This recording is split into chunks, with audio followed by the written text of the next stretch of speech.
We continue now at the top of Daf Zayin and Aleph and Mesechet Kesuvos. This is Kesuvos Daf 87a.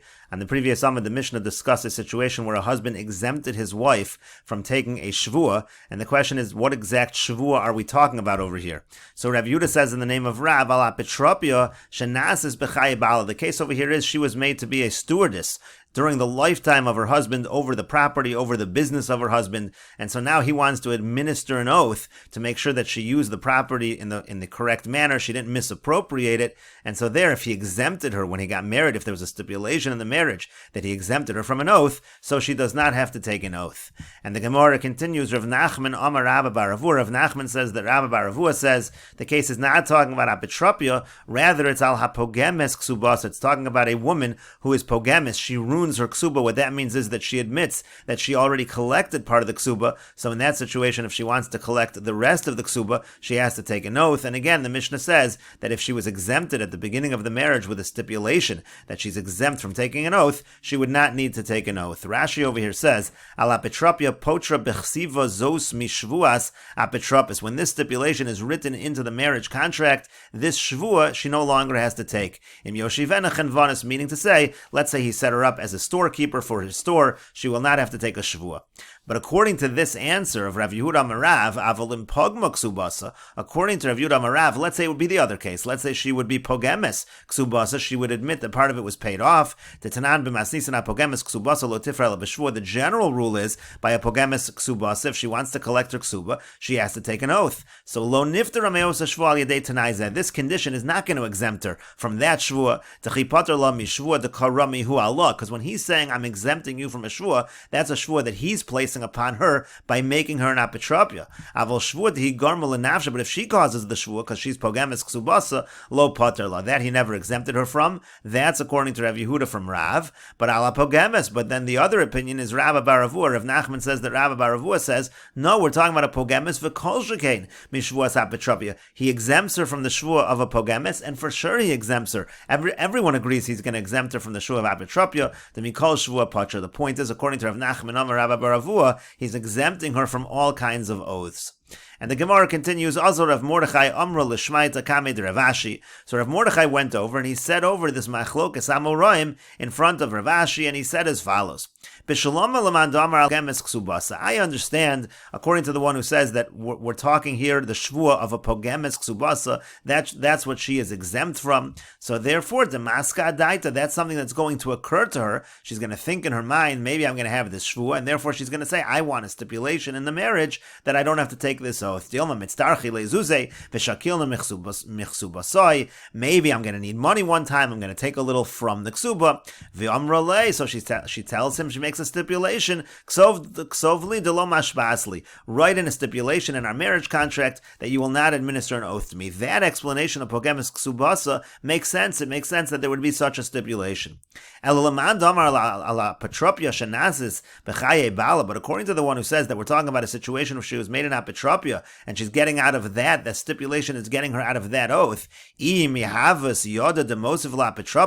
she know that she was going to become an apotropia? That she would have said and write this stipulation that you're not going to give me an oath. So that explanation does not make sense.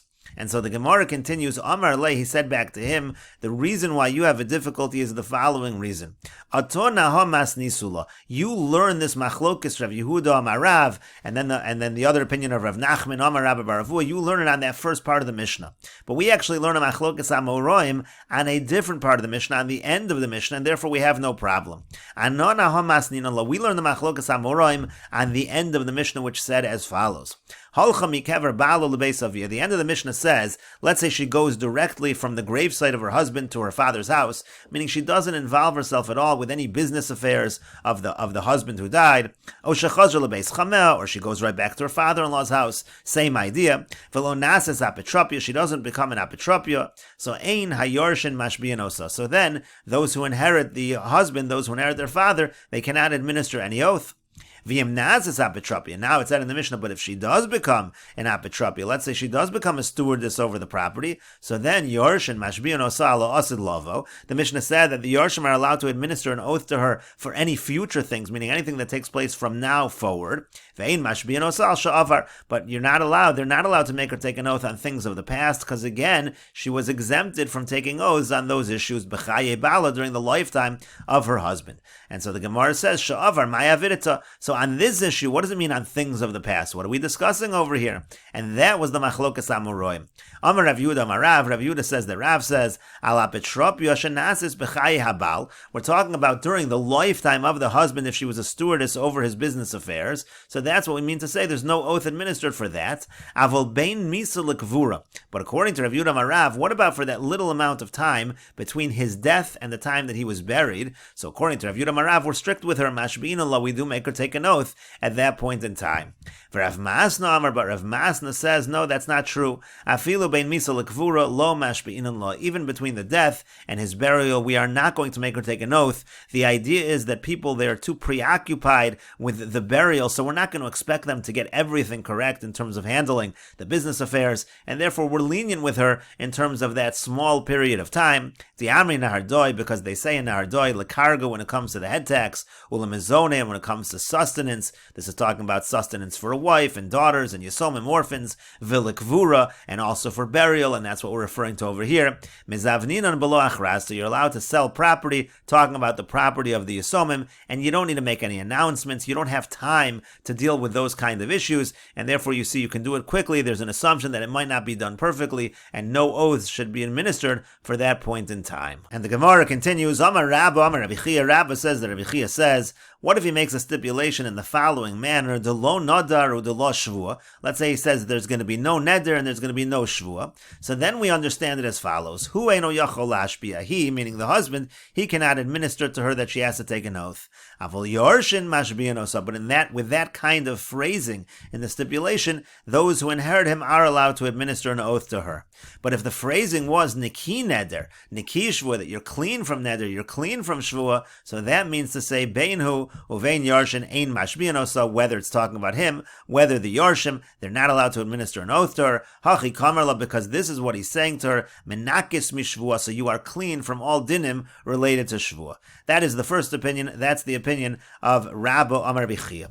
Rav Yosef Amar Rabbi Chia, and Rav Yosef says that Rabbi Chia says, de lo neder or de lo shvua, if it's that first language of de lo neder and de lo shvua, hu eino yachal ashbiya avol yarshin mashbiyan osa, he's not allowed to administer an oath to her, but the yarshim are allowed to.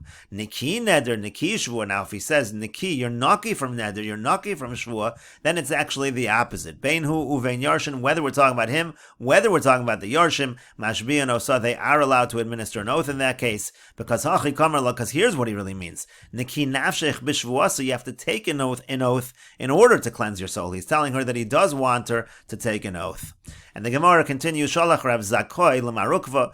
Rav Zakoi sent to Marukva, Bein de lo shvua, Bein de neki shvua, Bein de lo neder, Uvein de neki neder, in all kinds of phrases, whether it's no shvua, naki shvua, no neder, naki neder, B'nechasai hu eino yachol lahashbiya. So if he says, B'nechasai, in my property, so then hu eino yachol lahashbiya, he can't give her an oath. Avol yarshin mashbiyan osa, but the yarshim, they are allowed to give her an oath, because he's saying it's B'nechasai, it's only in my property. However, Minachasayo Elaine, but if he says from these properties, if he phrases it in that way, Beinhu vein Yarshav ein mashbianosa, then what he's saying is on all of these properties you're exempt, whether it's from him, whether it's from his Yarshim, she's exempt and he's not able to give her a Shvua. And the Gemara continues, Amar Rav Nachman, Amar Shmuel. Rav Nachman says that Shmuel says, Mishum Abashol ben Ima Miriam, and it's in the name of Abel, the son of Ima Miriam, Bein de lo Shvua, Bein de Neki Shvua, Bein de lo Neder, Bein de Neki Neder, Bein Minachasai, Bein Minachsaya, Elaine. It doesn't matter any of these languages, Lo Shvua, Naki Shvua, Lo Neder, Naki neder, whether you say nechasai, whether you say nechasai elaine, bein hu, bein yarshav, ein mashbianosa, whether it's him, whether it's his yarshim, really they are not allowed to make her take a shvua. Avol ma esa, but he says, but what can I do about it? Sharei amru chachamim, because the chachamim said, haboli para minichsa yisomim, that if somebody's coming to get paid and is trying to take from the property of orphans, lo yipara ela b'shvua, they're not allowed to get paid unless there is an oath, and so therefore for practical purposes, she would have to take an oath if if she's collecting from Yisomim. Now some have a slightly different version, Masnisa, that it's actually a Brisa. It's not an Amora quoting Abashal ben Ima Miriam, but it's a Brisa. Abashal ben Ima Miriam Amar, that Abashal ben Ima Miriam says, Ben de la Shvua, Ben de Neki Shvua, Ben de la Neder, Ben Neki Neder, Ben Minachasai, Ben Minachsai Elaine, Ben Hu, Ben Yarshav, Ein Mashbian Osa. Again, doesn't matter what language you use, whether him, whether his Yarshav, they can't make her take an oath. Aval Ma'esa, Sharei Amru Chachama, Boli Para, Minachsa Yisomim, Lo Yifra, La Beshua, but what can I do about it? The Chachamim say if you want to take from Yisomim, you can't do it unless there is a Shvua. And the Gemara says, Amar Rav Nachman, Amar Shmuel. Rav Nachman says that Shmuel says, Halacha keben Ima Miriam. This is the halacha. The halacha is like the son of Ima Miriam.